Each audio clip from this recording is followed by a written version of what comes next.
This is the story of Metro Nui. Very good! And now that we're moving there, nothing is going to go wrong!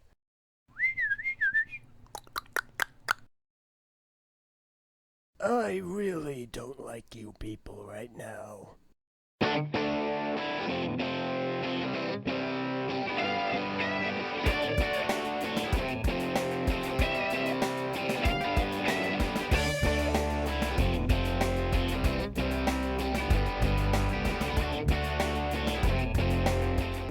Hello everyone and welcome back to the recap review. Today I'm going over, everything in 2005. So here we have it. Every set, not including combination models, that were released in 2005.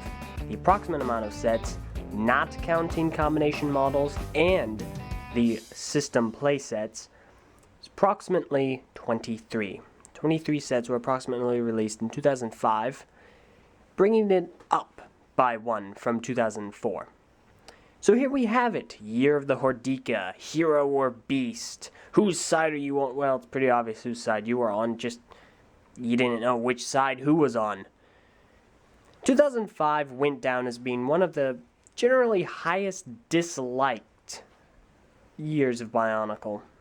It's a little bit unusual since, looking at it, there's not a whole lot wrong with most of the sets. The Visorak were very solid.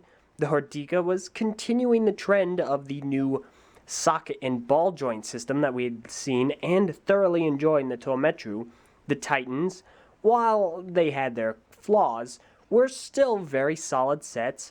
We saw the return of two special edition Tometru style sets, and the Rahaga were nice parts packs. So overall, there were a lot of enjoyable things from 2005. However, they were all wrought with flaws and cons. The Rahaga being very clunky and stiff, the Visorak being very gappy, as well as the Hordika. The Hordika, gappy as all get out. The Titans did have a lot of cons and flaws, and, the Metru are the Metru. Everyone enjoys Metru.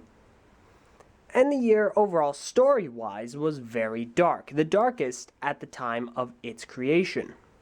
In the story of 2005, the Tometru returned to the island of Metru Nui after temporarily leaving it. They returned to rescue the rest of the Matoran and bring them to the island of Matanui. Unfortunately for them, the Visorak decided to drop on by and mutate them.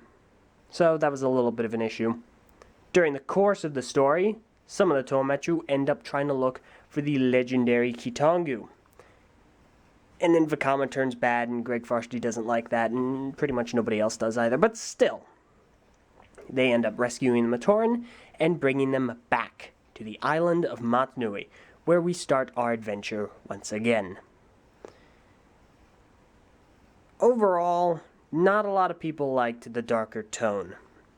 2004, I argue, started a lot of the dark tone for Bionicle. 2003 even, to an extent. But 2004 was really where the ball started rolling. The darker colors, the darker shades and tones. 2005 took that and amped it to 11. Definitely a lot darker. Not what a lot of people expected.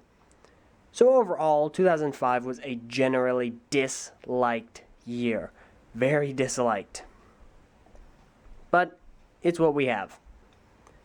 Speaking of 2005 and liked and disliked, let us move on to the collectibles of the year, the Rotuka.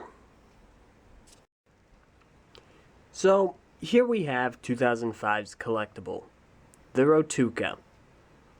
2005, the Rotuka came out in many different ways, and by many different ways, I mean in every single canister set, it normally contained 2 Rotuka. Now, story-wise, the Rotuka are just wheels of energy that have varying different powers per person. For the Hordika, they were all elemental. For the Visorak, they could all paralyze. However, each individual Visorak had a different type of secondary power. For instance, Bogrok had the ability to, when fired on land, dehydrate an opponent, and when fired underwater, would cause the opponent to float to the surface. Now, they were in a lot of other different sets. And I could go get a list of all the different powers for character, but I'm not going to do that right now. Instead, I'm going to go into a little bit more set info regarding the Rotuka. Now, while the Rotuka did come out in every canister set and the Titans, they also came out in Kanoka. Sorry, did I say Kanoka?